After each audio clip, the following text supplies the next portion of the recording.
साईं आपको क्या कहना चाहते हैं, इसके लिए एक फ़ोटो चुनें। आप एक से भी ज़्यादा फ़ोटो चुन सकते हैं। ओम साईं राम।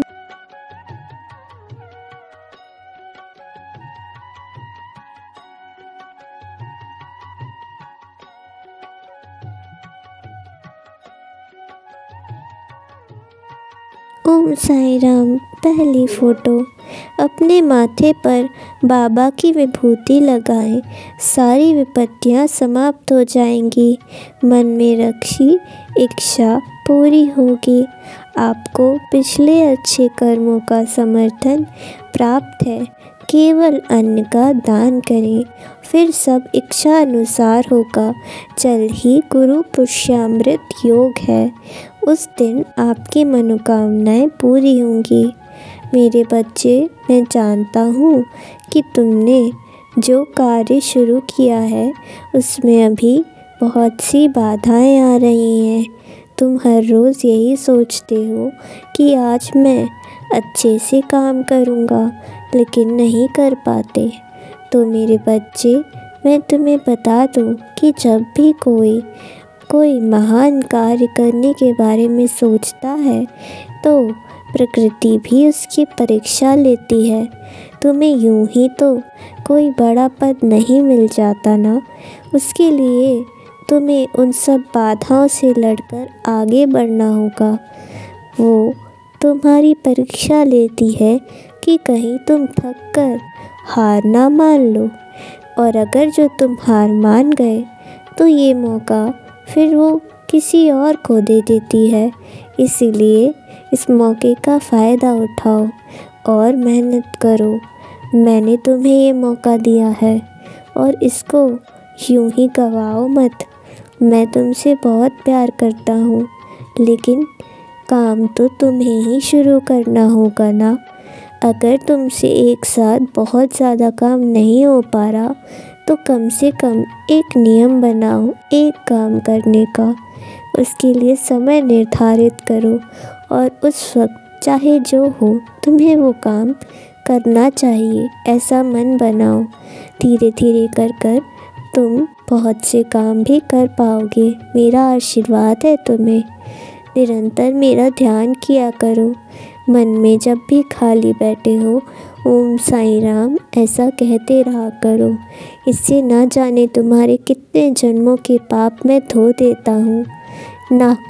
नाम स्मरण में बहुत शक्ति होती है। ये तुम्हें मृत्यु के मुख से भी बचा कर ला सकता है। इसलिए नाम स्मरण करते रहो और किसी की चिंता मत करो। तुम्हारा परिवार सुरक्षित है। मैं भी तुम्हारे परिवार का ही हिस्सा हूँ और सबकी रक्षा करूँगा। ओम साईं राम। ओम साईं राम। दूसरी फ़ोटो, 4 वर्ष पहले सोचा हुआ कार्य पूरा होगा। चीज़ें इच्छानुसार होंगी। चीज़ें श्री साईं की कृपा बनी रहेगी। आप कल्पना से परे सफल होंगे, लेकिन आपको कड़ी मेहनत करनी होगी और बाबा पर विश्वास करना होगा। आनंद के लिए हर गुरुवार को साईं पूजा करें। मेरे बच्चे, जब तुम मेरे व्रत रखते थे तो तुम्हें मन की शांति मिलती थी और तुम्हारी मनोकामनाएं भी पूर्ण हुई हैं। मैं चाहता हूँ कि तुम फिर से मेरे व्रत रखो। तुम्हारी जब भी इच्छा करे तुम मेरे व्रत रख सकते हो। अगर तुम बिना कुछ मांगे मेरा व्रत करोगे तो मैं तुम्हें उतना दूंगा जितना तुमने कभी को सोचा भी नहीं होगा, क्योंकि हम हमेशा भगवान से मांगते ही रहते हैं और फिर सोचते हैं कि वो हमें मिल क्यों नहीं रहा। मेरे बच्चे, तुम कभी कुछ सोचते हो तो कभी कुछ और, कभी तुम्हारे पास पाने की इच्छा कुछ और होती है तो कभी कुछ और। ऐसे में तुम निर्धारित नहीं कर पाते कि तुम्हें क्या चाहिए आखिर। लेकिन मैं तुम्हारा ईश्वर हूँ, जानता हूँ कि तुम्हारे लिए क्या सही है और क्या ज़रूरत है तुम्हें। इसलिए सही समय आने पर तुम्हें वो सब दे दूँगा जो तुम चाहते हो। तुम्हारा सही समय किसी और के कहने पे सही नहीं होता। तुम्हें किस उम्र में क्या मिलना है ये तुम्हारा समाज तय नहीं करेगा मेरे बच्चे। भगवान जो तुम्हें जब देते हैं वही तुम्हारे लिए सबसे उत्तम समय होता है। इसलिए खुद को किसी और से कंपेयर मत करो कि उसे तो इतनी जल्दी वो चीज़ मिल गई और मुझे अब तक क्यों नहीं मिली। सब कुछ सबको अलग अलग समय पर मिलता है और उनके लिए वही सही होता है। ओम साई राम। तीसरी फोटो। 5 वर्ष पूर्व सोचा गया कार्य पूरा होगा। दोस्त आपकी मदद करेंगे। श्री साईं को याद करो। आप सफलता के करीब हैं और बाधाओं को दूर करने के लिए साईं से प्रार्थना करें और 7 दिनों तक गाय को चारा खिलाएं। मेरे बच्चे, मैंने तुम्हें हनुमान चालीसा का पाठ करने को कहा है ना, उसे मत छोड़ो। वो तुम्हारी बहुत मदद करेंगे। वो हमेशा संकटों को दूर करते हैं और तुम्हारे जीवन में जो अगर कुछ ग्रह खराब भी चल रहे होंगे तो उन्हें भी वो सही कर देंगे। इसीलिए हनुमान चालीसा का पाठ तुम बंद मत करो, वो भी करते रहो और साथ ही साथ अपने गुरु यानी कि मेरा नाम स्मरण भी करते रहा करो। तुम अगर मुझे प्यार से सिर्फ साईं साईं भी कहते रहोगे ना तो मैं तुम्हारे जीवन के सभी कष्टों को दूर कर दूँगा।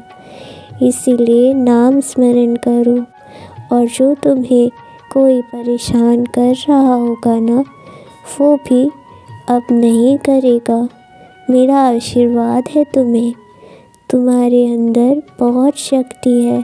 तुम खुद को कमज़ोर मत मानो। तुम्हारे अंदर वो शक्ति है जो दूसरों को रास्ता दिखा सकती है। तुम्हारी वाणी में वो मधुरता है जो किसी के कष्ट को दूर कर सकती है। अपने आप को कम मत समझो। मैंने तुम्हें ये सारी खूबियाँ दी हैं, इनका सही इस्तेमाल करो। अगर तुम अपनी वाणी से कटु वचन निकालोगे तो तुम्हारे जीवन में भी कड़वाहट होगी, लेकिन अगर तुम्हारी मधुर वाणी किसी के दुखी दिल को कुछ हल्का कर सके और उसे एक उम्मीद की नई किरण जगा सके तो सोचो तुम कितने पुण्य का काम करोगे और वो दुखी व्यक्ति भी तुम्हें दिल से दुआएं देगा और दुआएं ही तो जीवन में काम आती हैं। अगर तुम अपना व्यवहार अच्छा रखते हो तो तुम्हारी तरफ लोग अपने आप आकर्षित होते हैं। तुम अगर खुद में अहंकार लाओगे तो तुम्हारा पतन हो जाएगा। इसीलिए अपने अहंकार को कह दो कि मेरा साईं बहुत बड़ा है और जो कुछ भी उन्होंने दिया है वही उत्तम है और मैं उनका ही बनाया हुआ हूँ। जब तुम ऐसा कहते हो तो तुम्हारा अहंकार अपने आप कम हो जाता है और तुम्हारा विवेक यानी सोचने समझने की शक्ति तुम्हें वापस मिल जाती है और भगवान का भी ढेर सारा आशीर्वाद मिलता है। जब तुम आरती में गाते हो कि जो कुछ है वो तेरा है और तुझको ही अर्पण है तो फिर तुम अपने अहंकार को कम कर पाते हो। इसलिए भगवान ने तुम्हें जो कुछ भी दिया है वो उन्हीं को समर्पित भी करो तो ही तुम्हें जीवन में यश प्राप्त होगा। अगर तुम अहंकार करोगे तो तुम्हारे पास भी कोई नहीं बैठेगा।